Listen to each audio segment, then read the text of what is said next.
The ego is the center of consciousness. So when you say I, if you reflect on who's speaking, that I, what are you referring to? This center of consciousness is the ego. And around the ego is clustered everything that the ego is aware of or connected to. To become conscious of something, it has to attach itself to the ego. The ego is the center of consciousness in the human being. So when we say somebody is conscious, they're conscious of something. They are conscious of something. So that center of consciousness has a link to a memory, let's say. I'm conscious of my childhood. I'm conscious of my relationship to my children, and so on. Conscious of. So the persona, you're usually not very conscious of until you start reflecting on it and pairing it to the shadow, like what is left out. Some people downgrade the value of the persona, but it's very valuable if you want to get along in society and be successful and accepted. You have a very nice persona. I like looking at you. You smile, you're dressed well, you're friendly. That's very valuable. You wouldn't be where you are if you didn't have that. So Jung says, it's a mask to meet the other masks. And that's necessary for civil society to exist. Human beings have to do that. The problem is the projection of the shadow on the other. There was a very important Jungian author and analyst named Erich Neumann, who worked with Jung in the 30s. He was Jewish German. He left in 1933 when Hitler came into power. He went to Switzerland for a while, worked with Jung, and then he immigrated to Palestine, and he lived in Tel Aviv through the war and for the rest of his life. And he wrote a book that was published after the war called Depth Psychology and a New Ethic. And he reflected very deeply on this problem of projection of the shadow. And he says that the old ethic sets the stage for projection. So we have all these rules and ethics and norms in the town. Everybody follows them and tries to obey them. But we all know that there's still some evil afoot. So what the ancient Jews did was find a goat, and they load all the sins on the goat, and then they drive the goat out into the wilderness, and they feel cleansed, okay? So the goat bears the shadow of the people, of the group. Now, what Neumann says, what happens in modern society, we don't drive goats out anymore, but we find a goat in the group, and we start projecting the shadow on him. And in the case of European culture, it was the Jew in Germany and in Europe generally. Still, some parts of the world is anti-Semitism. And that is, Hitler's project was to cleanse the human race of this goat, this inferior human being.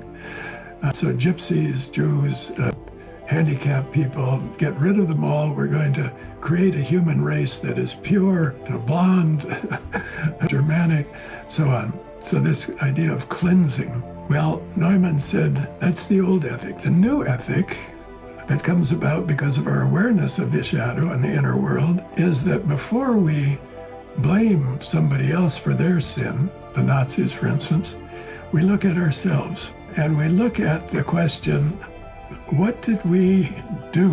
What did we do to create this problem? So, for instance, with immigration, now you've got the same thing. The immigrants are being driven out of the country, taken out, because they're the problem. So if we get rid of all these migrants, terrible people, we will cleanse the country.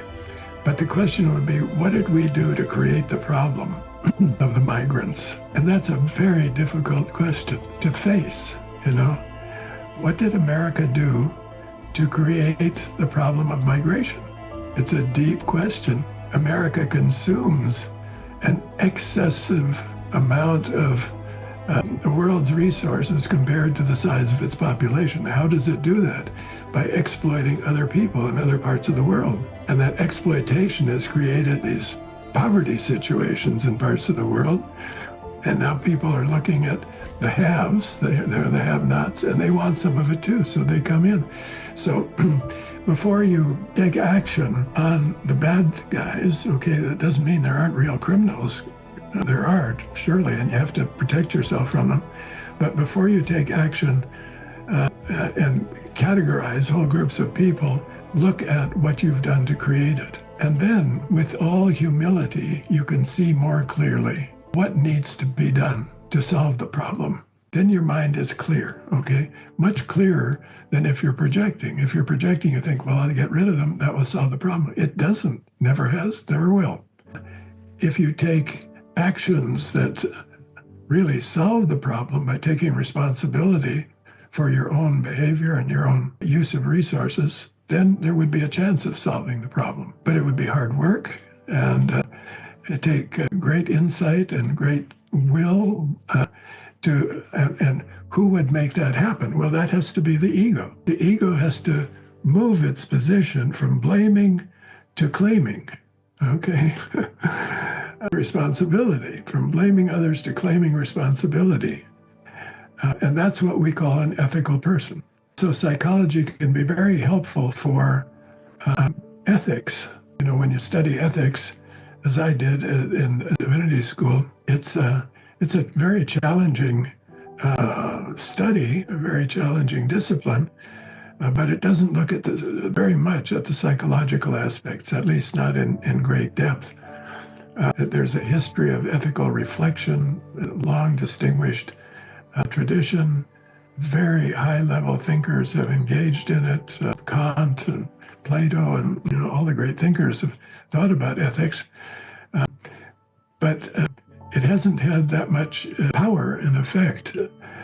Can psychology do better? Well, you still have to convince that ego to shift from blaming to claiming. It's the same project, but it takes another step, which is to look within at your own impulses. You know, if you see somebody doing something nasty, like those prison guards at Auschwitz, and then you think to yourself, where am I like that? Where do I do something like that? And you can hold on to that. You don't necessarily forgive the prison guard, but you see, there but for the grace of God go I, and you can refrain from or hold yourself back in the moment of temptation where the ego would want to do exactly the same thing or be tempted to do.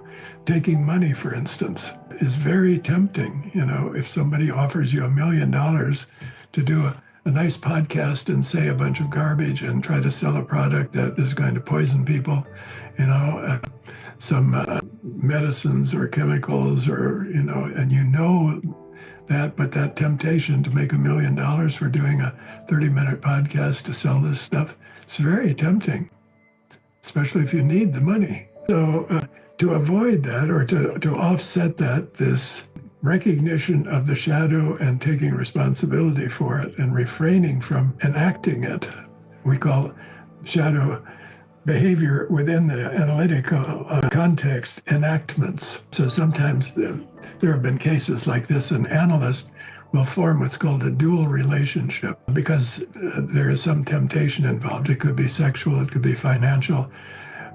There was a case I remember being discussed some years ago where an analyst had a very wealthy client who gave him insider information to invest in certain products, and he did that and benefited from it and was caught and put on trial and found guilty. So he succumbed to the temptation to make an easy fortune.